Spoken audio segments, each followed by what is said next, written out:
Hello and welcome back to Downloadable Content. Gentlemen, it's with sad news that I have to deliver this update about Blade and Sorcery U12. So let's dive in. Early this morning, but somehow in the future, Baron released an update for the Steam news. So let's go over it. Baron has been letting us know that Warfrog and team has been working tirelessly on U12 to wrap up the update for the release, with the majority has been focused on trying to finalize the in-game mod manager and fixing issues with the new homemade dungeon tech. However, they are experiencing a lot of technical issues and bugs that's preventing the release, and these are not just normal, like, let's release a beta, have the players work through it, and give beta bugs. No. It's like completely not ready. Like, it says the dungeon room transition is broken, and that is bad. So Baron says, for that reason, he has a sad duty to announce that they will not be able to release U12 this month, and it will be released early in 2023, but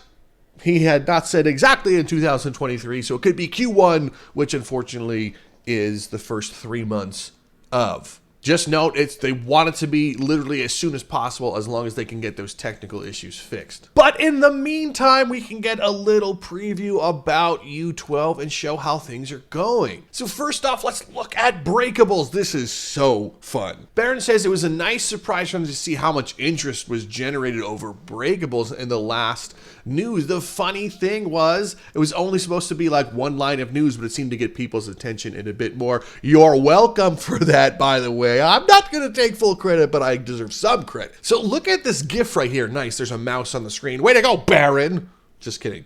But take a look at this. He has that whole wooden box that he just obliterated that person with. Look at the box shatter. Amazing. And look, he smashes a table in half. Oh my God, thank you. Oh, I'm so happy for that. So originally, only a handful of props were supposed to be breakable, but in response to player interest, they hugely expanded what kind of props are breakable. Hell yeah.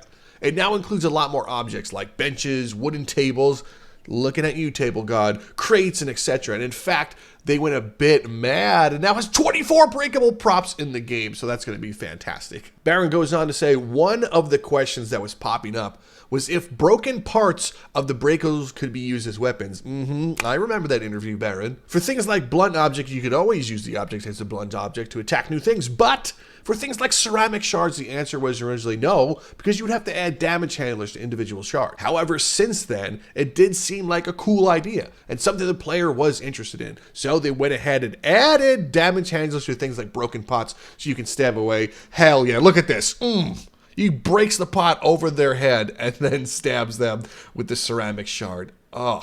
Also, while doing the damagers on breakable props, there was also a few other goodies stuffed within, such as an addition of 6 new tools to find in the world that have damagers added so they can be used like weapons. For example, a pickaxe. Yes, so we're getting more weapons technically. Let's move on to the big, juicy meat boy potatoes, so get ready for this one. The mod manager. So this is a big change for modders and mod enthusiasts alike because they're changing the location of where mods are going to be hosted. It seems like they're moving away from Nexus and actually going over to mod.io. So if you played games like Battle Talent and Bone Lab, you'll be familiar with mod.io. It does require a new account. Mods that are uploaded here will appear in the headset and can be subscribed and unsubscribed via the in-headset menu. So what does that mean, subscribe and unsubscribe? It means that while in the game, you could just click the button and subscribe, quote unquote,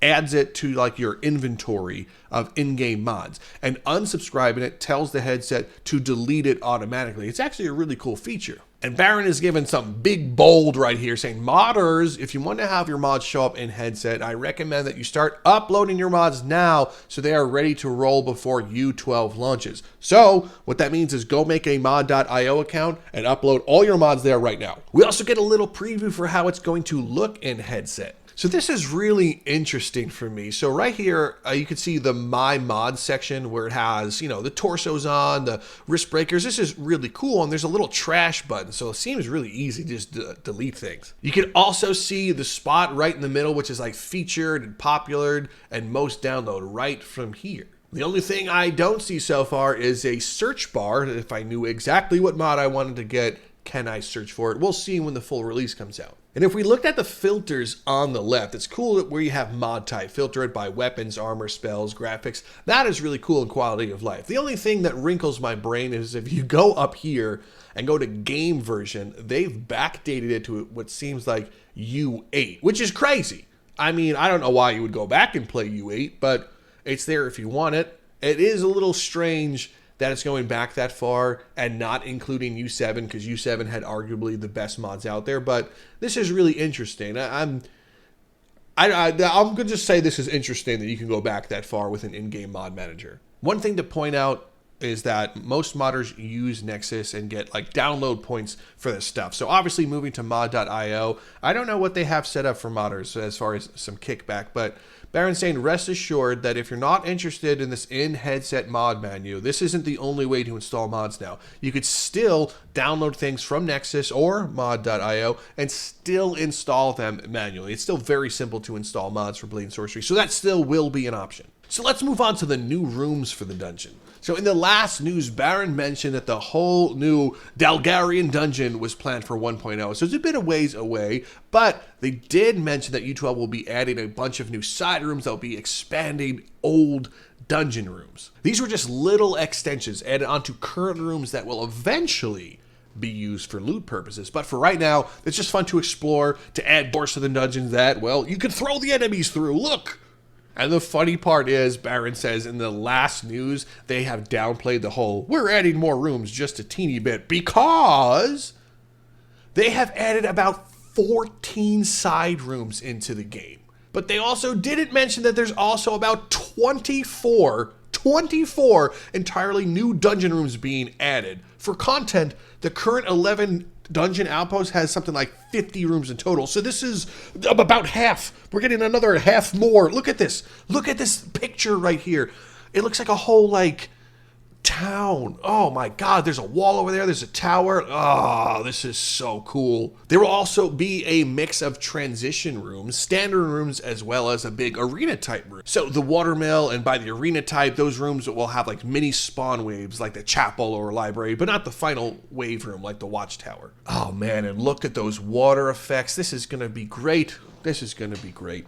So let's take a look at the new UI changes. So it looks like from here they're moving away from the book, the floating book, I should say, and a more clean looking transparent UI that's a little bit more streamlined for the players, new and old. I would love to get my hands on this and kind of feel the UI, the menu system myself. I understand in the book things get lost and there's a bunch of different pages to go through and everything like that, but I got used to the book, so making a big change in UI for me is going to be a little bit tough, but it does look better, and I'm pretty excited for that. Well, folks, that is all the news that Baron dropped for the Steam news. You will also notice that there was no talk of Nomad on here, so I don't know what to assume there. Does that assume that it's going to be parity and the Nomad version of all this stuff in the news is going to also come out alongside the PC version when it releases? Who knows? Maybe the PC one will release first and then the Nomad one right afterwards. There was also no mention of the new Soul spell that they have been secretly